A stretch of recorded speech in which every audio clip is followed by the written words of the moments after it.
This is the Detroit Sports Podcast Network. Well, after the softest non-conference schedule in Michigan football history, the real season begins with Big Ten play. Are the Wolverines ready? Let's discuss next on this week's episode of Michigan Podcast. But there's going to be one team that's going to play solely as a team. No man is more important than the team. No coach is more important than the team. The team, the team, the team. Looks deep for Anthony Carter. Waits for it. Hit. Caught. They said you can't beat Ohio State. Now what? Brady gets terrific. Throws it. Get it. Touchdown. Knight again. Schultz just before Brazil got him. And a leaping interception by Woodson. Harbaugh back to throw over the middle. Caught by Collier at the 5 on his feet. Touchdown, Michigan. On its way. It's good. He's 5'7", 179 pounds, a junior at Michigan. But Jamie Morris packs a wallop, and he delivers for Bo Schembechler. And here's your first play. Pressure coming. Sack. It is Glenn Steele, number 81, who fought his way through the traffic. Option. And Robinson calls his own number, and he's going to score. Oh, an easy touchdown for Robinson and Michigan.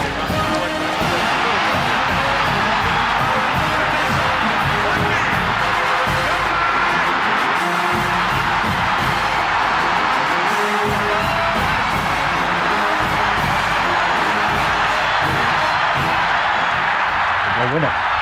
We're going to win the championship again because we're going to play as a team.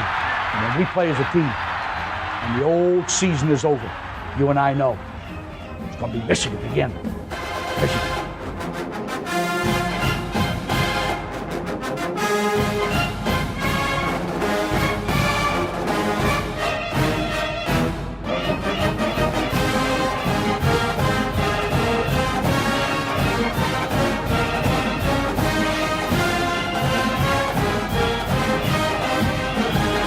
Go Blue, I'm Steve Deace. Welcome to this week's episode of Michigan Podcast. Are the Wolverines ready to defend their crown? Doesn't it feel good to say defending Big Ten champions around here yet again? Indeed it does, but now the gauntlet begins. There are 5 things that we've learned about these Wolverines, even in a soft non-conference, and I mean capital S-O-F-T, soft non-conference slate. We'll get to those in a minute, but first a word about our title sponsor, Prize Picks. Prize Picks is the easy way to play daily fantasy. Just pick 2 to 5 players and an over-under on their projections, and you can win up to 10 times any of your entries. It's just you versus the projected numbers, and it's just about any stat you can imagine when it comes to this football season. This football season, I'm going to be making my own picks for Prize Picks each and every week here on the show, and so far this season, I'm 5-3 with those picks. My 2 picks this week, I'm going to go under 135.5 rushing yards for Chase Brown. He's an outstanding running back for Illinois, but they're playing a scrub this week with the Big Ten gauntlet up ahead. I don't think they're going to put a lot of tread on those tires, and they got other running backs there too. And I don't trust Bo Nix to play that well 2 weeks in a row. That was a video game against BYU last week. I'm going Bo Nix under 230.5 passing yards for Auburn against Washington State. So Bo Nix under 230.5, Chase Brown under 135.5. That's as easy as it gets right there with Prize Picks, an award-winning, easy-to-use mobile app, both on the App Store and Google Play. It is the best legal way to play player props in states like California, Florida, Texas, and, of course, Michigan. So download the Prize Picks app today. On the App Store or Google Play, use the promo code Michigan when you sign up, and you'll get an instant deposit match of up to $100. Use the promo code Michigan when you sign up for an instant deposit match of up to $100 when you download the Prize Picks app today from either the App Store or Google Play. So back to these Wolverines, and what can you learn when your third, fourth, and fifth stringers are moving the football against your opponent? What can you learn in a game when you played 8 quarterbacks? I don't know that that's ever happened in college football history. 7 different quarterbacks attempted a pass. I don't know that that's ever happened before in college football history. Well, I think there are 5 things that we have learned about this Michigan football team as we now head in to Big Ten play up against Maryland on Saturday. Number 5. There was absolutely no pressure on the quarterback whatsoever from just the front 4 that I saw. And that has got to change. And the good news is, from this point forward, it can only improve. And I know some people want to say, well, Hawaii, UConn, they're doing these three-step drops, getting rid of the ball quickly. I agree. But listen, if they were happy with the rush of the front 4, they wouldn't have blitzed over 40% of the time against friggin' UConn. And we did this last week. They're not happy with it. It's not good enough. I mean, it doesn't have to be David Ojabo or Aiden Hutchinson, for goodness sakes, but it's got to be a lot better than it has been thus far. To me, that's the biggest concern, if there is a singular concern, because the team has looked, like Zach Shaw at 24/7 Sports wrote this week, machine-like. If there is a concern, that is it, which is why I led off with that. All right, next. I think that the highly touted offensive line so far has underperformed, if we're being honest. And when I say underperformed, by the way, I'm talking from Joe Moore Award to like B+. I mean, they're still really good. But I think a lot of this has been because of holding players out with injury precautions against weaker foes. You think of Trevor Keegan, we were told would have gone back in if it was a more important game last week. Instead, he got a little dinged. He's set out. Carson Barnhart has not played yet, as another example. All right, so you wonder, though, moving forward, will that lineup shuffling around hurt with unit cohesion later in the season? That is something to watch for an offensive line that we rightfully had huge expectations for heading into the season, was rated the number 1 offensive line unit in the country by Phil Steele. Third, the overall depth on this team is the best at Michigan in many years. I mean, you're bringing Alex Orji off the bench as your 5th string quarterback, maybe. He's 6'3", 235, man. And I mean, if I'd have told you that kid had been in the program for 2 years watching him run that football with that body type, you'd have believed it. He's the 5th string, well, maybe 4th string now with Cade McNamara's injury, but the level of depth here. Michigan played over 80 players against Colorado State, over 100 players the last 2 weeks. The amount of players that have gotten carries, that have caught footballs. I mean, the depth here is insane. I mean, Andrell Anthony might be the overall most physically gifted receiver in this program. He's got 1 catch so far this year. So he's got 1 more than all of you watching and listening to me right now. I mean, the depth on this team pretty much across the board is filthy. Second on the list, the level of discipline and culture are strong. Michigan leads the nation in fewest penalties per game, which shows no lack of focus against lackluster teams, or even when we empty the bench and guys way down the depth chart come into the game. Go back to what I said a minute ago. Michigan played over 80 guys against Colorado State, played over 100 guys the last 2 weeks. These are players not used to playing. These are guys not used to holding their water waiting for the snap, or for a fake snap. These are guys not used to playing these many snaps. And yet, that level of focus and discipline has been resolute throughout the entire roster. That, to me, stands out more than anything about this non-conference schedule. If you're looking for something that you're like, what can I glean from this? We're just playing a bunch of teams who have like nobody that would start for us. What can I glean from this moving forward that I think is translatable? That is it. If you're not suffering lack of focus and sloppy play against scrubs, or as Anthony Broom at the Wolverine calls them, traffic cones, if you're maintaining that level of intensity and focus, that you're playing them like you would anybody who actually has a pulse, that bodes well for the rest of the schedule. Which brings us to number 1. And this is an obvious one, but J.J. McCarthy's playmaking ability and the fact that you have to respect it, even if Michigan isn't featuring it during the play calling at that time, raises the ceiling of this team and program. On any particular down, I mean, you can see it in the pass rush. I mean, we saw Cade McNamara get knocked out maybe for the season. Who knows when and if he'll be back. But we saw him get knocked out getting the same pass pro from the same offensive line as JJ, but there's a difference. And Devin Gardner pointed this out on WTKA earlier this week. There's a difference when you know the quarterback is no threat to embarrass you or break your ankles back there if you get aggressive on the rush. There's a level of difference in how you'll attack him defensively compared to the guy that you know if you get outside your lanes, if you overcommit, he's going to dust you. There is no such fear of that where Cade is concerned. There is a persistent state of that fear with J.J. McCarthy back there. And that's just one example of how that raises the overall ceiling for this team and also widens the margin for error of his teammates as well. Well, let's get another viewpoint of all these things. Our good friend and perhaps the world's one and only reasonable bucknut, Mark Rogers, the voice of college football. He will join us here next. Yes, folks, we get asked a lot, hey, what can we do to support what you're doing here at Michigan Podcast? We can always like, rate, subscribe, share the content, but you can also share with us by supporting us on our Patreon page. There you can see we've had an outstanding season so far with Major League Baseball picks all year long. We've got win totals posted for college football for every college football team. Already posted, 2 months ago now, my season win total best bets for the season as well. With the season nigh, you'll be getting weekly picks and more for both college and pro football. We'll finish baseball strong. You don't want to miss it. College basketball is only about 100 days away. Just $5 a month if you want to support us to get all this great exclusive content on our Patreon page at patreon.com/Michigan Podcast. That's patreon.com/Michigan Podcast. And as always, we want to thank the hundreds of you that are already supporting us there at patreon.com/Michigan Podcast. And we're back here with the 10-minute war, and that, of course, harkens back to the great 10-year war with Woody and Bo. Mark Rogers is here with us, the voice of college football, also a reasonable bucknut. That's right, there is one. At least we found one. He also has a fantastic, nice wave.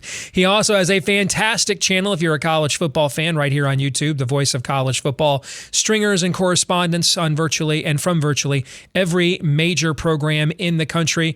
And, of course, we get a few minutes with him each week here on Michigan Podcast as well. Mark, how are you? Steve, I'm doing just fine. Ohio State fans don't find me too reasonable at this point. I've got the Buckeyes ranked number 13 in the country.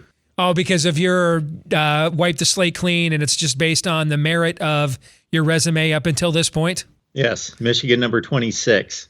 I can't blame anybody for almost anything they have ranked nowadays because we don't know a lot about these teams. Now, I do think there's 5 things that I know based on watching every snap at least one time, some of them multiple, but watching every snap at least one time so far of these 3 games, while admitting it is the absolute worst non-conference schedule in Michigan football history. I sat through all these plays. I have watched every last one of them, and at least once, some of them multiple times. Yes. All right. So with that said, I laid out my list of things that we have learned, concerns and cautions, but also things that I am excited about as well, about what projects. And really, I'm looking at what projects forward, right? I'm not necessarily looking at anything else other than how I think that translates to the real schedule that begins this week with Big Ten play with Maryland coming to town. I know you've had a chance to take a look at that list and look it over. What are your thoughts? My thoughts are I came up with some of my own questions for this team. Oh, even better. Yeah. And observations as well. But before we grind it down to Michigan, just quickly about the schedule would be just, can we, this is not a knock against Michigan. I know what happened with the UCLA series. This is more about just the state of college football. And I would just love it if we could get to a point in conjunction with the expanded playoff where we could take the scheduling out of the program's hands and we could hand it to a formula schedule / committee that would craft it. You know, you build a formula and then you have the committee kind of tweak it a little bit if needed. But that's just a take that I have. We should let the TV networks do it. We're letting them do everything else. We're letting them determine how many teams are in the playoff. We're letting them determine what conference you're in, how many games you play, what time you play your games, right? Why don't we just let them take over the scheduling at this point as well? And in fact, let's just do this. We're going to when UCLA and USC come in, we're going to a 10-game schedule, all right? We're going to a 4-pod system. You'll play everybody in your pod, okay? And then there'll be a rotation outside of that pod. That'll be, 1 year you play this pod, the other year you play this pod. You see what I'm saying? Like they do in the NFL. We'll have then the teams with the 4 best records in the 4 pods. They'll play a semifinal weekend. That'll be in Indianapolis. Okay.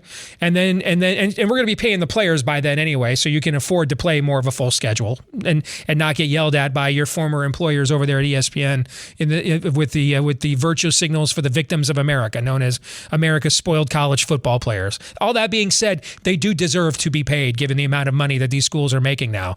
That's just capitalistic merit, but they're not victims and refugees and they're not taken advantage of, okay, by any oppressive regime. They just are worth a lot more on a market than what they are currently getting paid, and should be acknowledged for that. But you play your semifinals in Indianapolis, so you still have that tie-in, and you go out to the Rose Bowl and play the championship game every year, right? And then you get 2 non-conference games. The schools are allowed to do 1 scrub, right? Guaranteed home game. Like Michigan can play Eastern Michigan, y'all can play Toledo, and somebody in-state, Ohio U, right?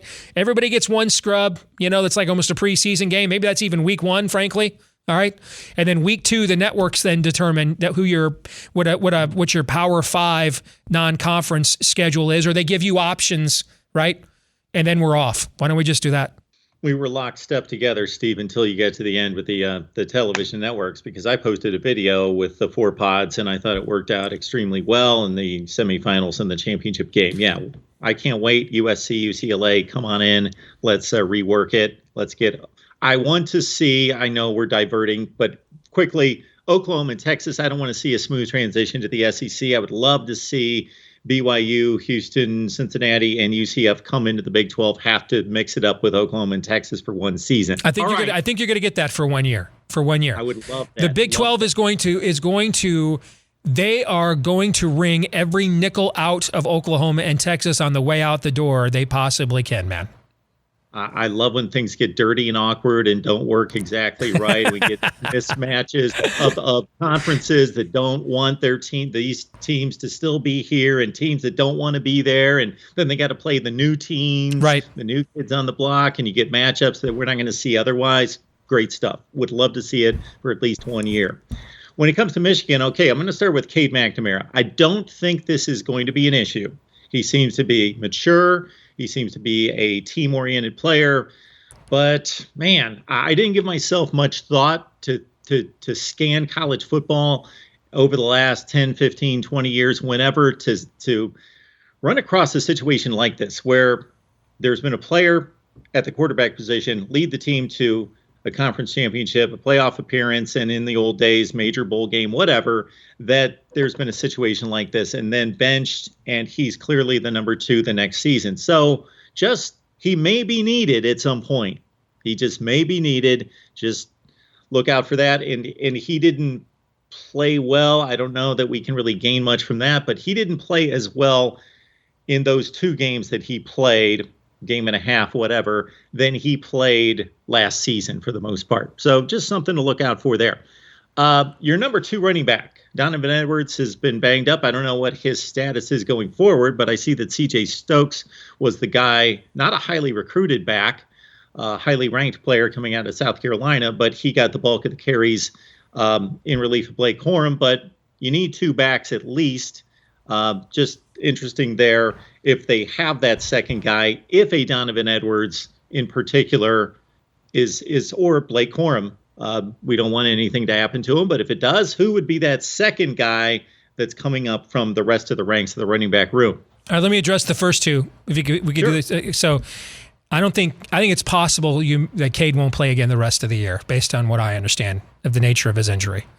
I think at least you're looking well into October before you see him again, from what I understand.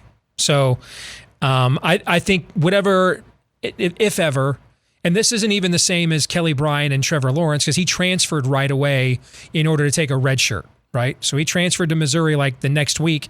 And remember, that became a very bitter thing with Dabo, where he wouldn't give him a national championship ring and all that kind of stuff. Well, it's fully J.J. McCarthy's team now. I mean, you won't even have Cade McNamara in a helmet on the sidelines, at least for the next several weeks. So I think that settles that matter. On the Donovan Edwards front, my understanding is that if we were playing someone who mattered, you would have seen him play this weekend. That was largely a bit of an ankle, largely a precautionary thing given the nature of the opponent. So my thought process on the running back is not necessarily that there's anything serious concerning Donovan Edwards, but if he or Corum go down, have we seen enough out of maybe a C.J. Stokes or another running back that would be comfortable with a second back coming from the rest of the running back room? And then with Mcnamara, okay, then it maybe Alan Bowman, who might be needed. So I'm talking about JJ goes down for a game against a key opponent. Sure. Who that next guy is. And so that goes to Alan Bowman. He obviously showed us something at Texas Tech to a certain degree, but nowhere near Michigan starting quarterback status. It's always a new year, new team, as coaches like to tell us, despite the carryover. So the team's not been challenged. When they finally get a punch in the mouth, maybe that comes from Talia Tagovailoa this week, maybe those receivers, that offense, or it comes against Iowa the next week on the other side of the ball, of course. Mm-hmm. Just the response of the team against adversity. It seems as though because of the culture flip, and I know that you addressed that in your 5 points, that wouldn't seem to be an issue. But again, new year, new team. How do they respond to adversity when they finally see it in whatever week that's going to be? I think that I know, but I think that's an excellent point. Remember, last year's team had a lot of preseason adversity, but Mark, it didn't trail in a game until at Nebraska, and then that didn't happen until like late in the fourth quarter. And correct me if I'm wrong, was that? And then against Penn State early in the first quarter. Those are the only two times Michigan. I think only Georgia trailed less last season than Michigan did. Okay, in all of college football. So last year's team didn't have to do much of that either. So yeah, that will be very interesting. I mean, if this is a very plausible scenario. All right, JJ comes out, sees a look he's not used to seeing. Misreads it, throws into coverage. Next play, Maryland hits one of those outstanding receivers in space. He makes one guy miss, takes it to the house. It's 7-0, right? That's a very plausible scenario to how this starts on Saturday. Very plausible. And how does Michigan react to that? Because it's also not a scenario they faced very often last year either. Really the only game all season where someone came out with a sense of urgency and punched them in the mouth from the start was Penn State. They were up 13-0 late in the first half against Nebraska. Nebraska just made its run in the second half. So even though there are a lot of guys on last year's team, they didn't really have to face that very often a year ago either. So it'll be very interesting to see if and when that should happen. And might have been worse than 13-0 if James Franklin would not have trusted his field goal kicker to be able to run like 12 yards against a stacked Michigan special teams. But that's James Franklin. I do have one question concerning your top five, and it concerns the pass rush. Mm-hmm. So are you concerned when you said the just sending 4 didn't typically get to the quarterback against these 3 opponents? So are you basing that on the last 2 games? The week one, I didn't break down the week film. The week one, we clearly wanted to put some things on tape with new players and try. I told you all along that we were going to actually have to run more of the Ravens defense this year. McDonald didn't have to do a lot of that last year. All right, they started to do it, and then they realized especially when Ojabo started to come on, let's keep it pretty simple here. We got 2 first-round draft picks coming off the edge. Let's make teams try to find open spaces throwing against, coverage with those guys getting pressure up front. This year, they were always going to have to run more of the Ravens defense. You saw some of that in the first game. The second game, they did almost none of it against Hawaii. And word is they actually had a gentleman's agreement with Timmy Chang, the coach, that by halftime we'd have emptied the bench to not get them essentially, slaughtered, not commit a felony out there, okay? In this game, they went to more of their Ravens defense. We actually blitzed about 40% of pass plays. But there were several plays where, well into the second half, and we still had starters in there, that we tried to just rush 4. Now, Connecticut is out there. There's 3-step drops, and there's like 1.5-step drops. Literally, throw the ball as soon as you get the shotgun snap, okay? And so unless you've got, Myles Garrett or Chase Young coming off the edge, kind of hard to pressure a 3-step drop, right? But still, you would have figured at some point given the physical advantage, one of these guys would have blown up a pass pro, right? One of these guys would have caught a guy taking a false step or a bad angle or taking too wide of a stance and blown up a play and wrecked it. Never saw that the entire time. And then my last point, off of some of your points, would be it always intrigues me when there's a collection of skilled players at one position. There was another team this year in the last few weeks that I was really looking at the running back room. Actually, it was Oklahoma after Eric Gray, their starting running back, and how those guys are going to get utilized. Who gets trusted in pass protection, who is a really good outlet receiver, who actually has plays. He's a good enough receiver out of the backfield to actually have plays designed for him as a receiver, those sorts of things. Who do they run between the tackles? Who do they get a little bit more exotic with? That sort of thing. For Michigan, it's the wide receiver room. Who fills the slot? Who's the Hunter Renfrow type? Who's the deep guy? And we see Ronnie Bell getting most of the targets and the receptions and the productivity. So how do you see the wide receiver room looking?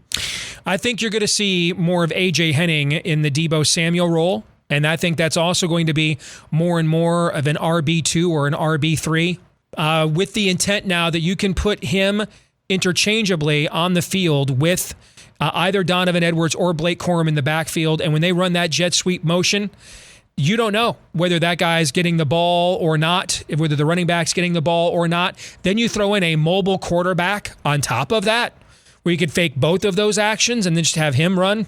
I think you're going to see a lot of those packages with A.J. Henning. And you saw a little bit of that this past week against UConn. And then I think that Ronnie Bell was always better in the slot. He had to move to the outside in 2019 when Donovan Peoples-Jones and those guys moved on in 2018. But he's always done his best work in the slot, and so I think you're going to see him continue to operate there underneath. And if you look at their passing attack, it's been, what I like about it is it's been pretty, you guys keep backing off. These teams are really backing off, knowing the amount of athleticism and speed we have out there. So then we're just throwing these bubble screens and just out leveraging guys on the outside, getting one or two blocks and blowing them up for huge plays. I mean, you've watched this for years with Ohio State football, really since Urban Meyer came in, right? This approach. Fine, you guys want to back off, then we'll just run these bubble screens with these outstanding recruits and beat you that way. And so you decide what you want to do, right? And so I love where the offense is at. I think they've put a lot of necessary things on film on purpose, even little things. Like, it's pretty clear they want this freshman quarterback who's 6'3", 230, Alex Orji, to kind of be like a goal line package. They had him throw the ball out of that package this past week. They did that just to put it on package for folks like y'all, so that they learned their lesson from Jabril Peppers in 2016. Everybody knew he was never throwing it, never handing it off. You put that stuff on film now because now you got to respect that he might actually do it, right? So I like where things are trending offensively. Defensively, I am concerned about the lack of pressure with the front four. Now, there's only a couple of teams on the schedule this year that I think can take advantage of that, right? One of them, we just happen to be playing right away this weekend. And it's a pretty big step up in talent from what we've played the last 3 weeks to Maryland. I mean, I don't think Maryland's a top 15 team or anything of that nature. I certainly think they're a top 35, top 40 team. And so stepping up from there to this, that's a pretty big step up. So I will be fascinated to see how this game begins on Saturday. You took me back to so many Saturday afternoons watching the Buckeyes games under Urban Meyer with my son, who hated the way he ran an offense, hated the bubble screens, just hated the way he ran an offense and the mannerisms on the sidelines, like he was going to have a stroke every other play. So anyway, that aside, my last comment is just that, yes, Michigan played nobody, but there was not a 31-14 game in the third. They went out and they were, and to your points about the penalties. That to me is the most impressive thing about the entire non-conference season. Mark, we played over 100 guys the last 2 weeks. We had 7 different quarterbacks throw the ball. 8 take a snap. 8 different quarterbacks take a snap. We're not seeing false starts. You know what I'm saying? We're not misaligning formationally. When that level of discipline is that ingrained into your depth chart, you're not coming out realizing, going through the motions, we can skunk these guys just by having a heartbeat. That, to me, is the absolute most exciting and important thing that I saw the last 3 weeks was that level of discipline. It is a great point. Well taken. Yep. All right, good stuff, man. Hopefully we ranked higher than 26th in your poll next week. All right, man. Maryland's ranked ahead of you. Well, hey, they played a tougher schedule. All right, man. I'll see you later. Thank you. All right, Steve. This week's Twitter poll results. What one word best describes Michigan's season after the non-conference? 46.9% of you said unknown. 39.6% of you said JJ. 13.5% of you said dominant. So still a lot of people that think that M stands for Missouri, not Michigan. And you got to show me, even for the defending, reigning Big Ten champions. That brings us to our feedback of the week. Comes from Pistons GM on Twitter. Not the actual GM, Troy Weaver, just in case you were wondering. Although it'd be pretty cool if it was. How can we know anything when we haven't faced anybody? Well, there's some things you could definitely know. I think there's at least 5 of them you could know, right? I mean, it's pretty clear that if you can struggle to get pressure with 4 against UConn and Hawaii, then you've got to improve that to play passing attacks like Maryland. Likewise, I think it's if you can hold your water and keep your focus against teams that you have every incentive to lose your focus and get sloppy against because you just are that aware you're that much better than them, then that speaks well for how you'll handle situations in the future when you know that discipline is key against teams that can physically match up with you. So I think there are some things you can know for sure, right? But we don't know. We don't know how J.J. McCarthy will handle overcoming an early mistake. We don't know that. And I think something to keep in mind, again, is what I said to Mark Rogers just a few minutes ago. Last year's Michigan team didn't have to do that very much either. From the jump, Michigan came out and jumped people. Michigan did not trail until the late fourth quarter against Nebraska in a game that it once led 13-0. It didn't trail again until at Penn State, and then that was the first time they had actually trailed early in the game. Only Georgia last year spent less time trailing in a college football game all season long than Michigan did. So even last year's team didn't necessarily have to get off the mat too often after taking an early punch, right? So it's going to be fascinating to see how this year's team handles that. Should it happen right away this weekend? And I think there's a realistic chance of that. We'll see.